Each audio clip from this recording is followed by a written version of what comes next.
رات کے 10 بجے ہیں۔ السلام علیکم، یہ ریڈیو پاکستان ہے۔ مجاہد خان سے خبریں سنیے۔ اہم خبروں کا خلاصہ۔ پاکستان اور قطر نے مشترکہ اقتصادی اہداف اور علاقائی استحکام کی اہمیت پر زور دیتے ہوئے تصویراتی تعلقات کو مزید گہرا کرنے کے عزم کا اعادہ کیا ہے۔ وزیر اعظم نے پاکستان کی معاشی نمو میں قطر کے تعاون اور مختلف شعبوں میں مسلسل تعاون کو سراہا۔ وزیر داخلہ کا کہنا ہے کہ پاکستان نے مذہبی سیاحت کو فروغ دینے کے لیے سکھ یاتریوں سمیت زائرین کے لیے آن لائن ویزا درخواست کی سہولت متعارف کرائی ہے۔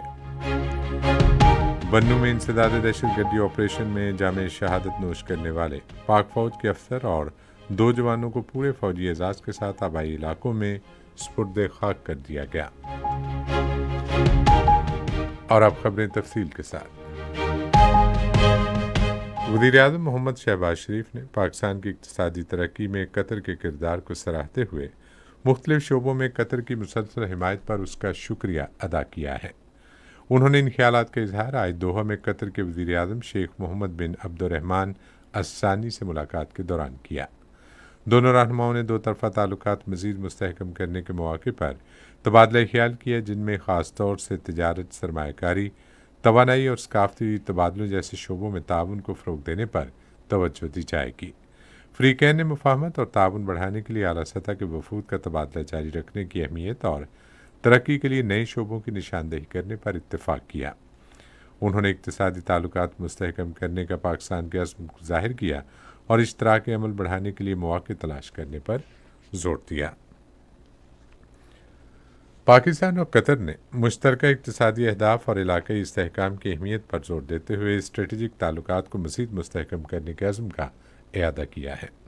اس عزم کا اظہار وزیر اعظم شہباز شریف نے قطر کے امیر شیخ تمیم بن حمد الثانی سے آج دوحہ میں وفود کی سطح پر بات چیت کے دوران کیا، جس میں 2 طرفہ مفاد کے تمام پہلوؤں پر تبادلہ خیال کیا گیا۔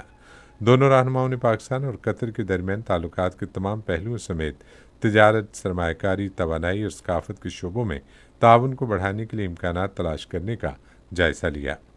انہوں نے باہمی دلچسپی کے علاقائی اور بین الاقوامی امور، بالخصوص اسرائیل کی طرف سے معصوم فلسطینی عوام کے خلاف جاری نسل کشی کی جنگ اور خطے میں کشیدگی میں اضافے پر بھی تبادلہ خیال کیا۔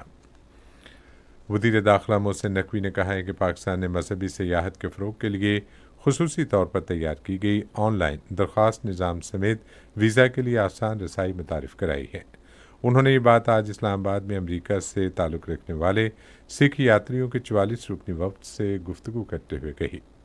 انہوں نے کہا کہ امریکہ، کینیڈا اور برطانیہ کے پاسپورٹ رکھنے والے آن لائن درخواست دے کر 30 منٹ میں مفت ویزا حاصل کر سکتے ہیں۔ محسن نقوی نے پاکستان میں سکھوں کی مذہبی سیاحت کے فروغ کا ویژن ظاہر کرتے ہوئے سکھوں کے اضافی مذہبی مقامات کھولنے کے حکومت کے منصوبوں کا تبادلہ کرتے ہوئے امید ظاہر کی کہ اس اقدام سے سکھ یاتریوں کی موجودہ سالانہ تعداد 1 لاکھ سے 10 لاکھ ہو جائے گی۔ سکھ وفد نے مہمان نوازی پر محسن نقوی کا شکریہ ادا کیا اور آسان اور مفت آن لائن ویزا نظام متعارف کرانے کے اقدام کو سراہا۔ پاک بحریہ کے جہاز PNS ذوالفقار نے خلیج عدن میں 23 ایرانی ماہی گیروں کو بچا لیا ہے۔ فوج کے شعبہ تعلقات عامہ کے مطابق PNS ذوالفقار کو علاقائی سمندری حدود کے سیکیورٹی گشت کے دوران ایرانی ماہی گیر کشتی المحمدی سے ہنگامی کال موصول ہوئی تھی۔ ایرانی کشتی کی طرف سے بتایا گیا کہ وہ اپنی بندرگاہ سے 1200 سمندری میل کے فاصلے پر ہے اور عملے کا ایک رکن شدید زخمی اور کشتی کا انجن فیل ہو گیا ہے۔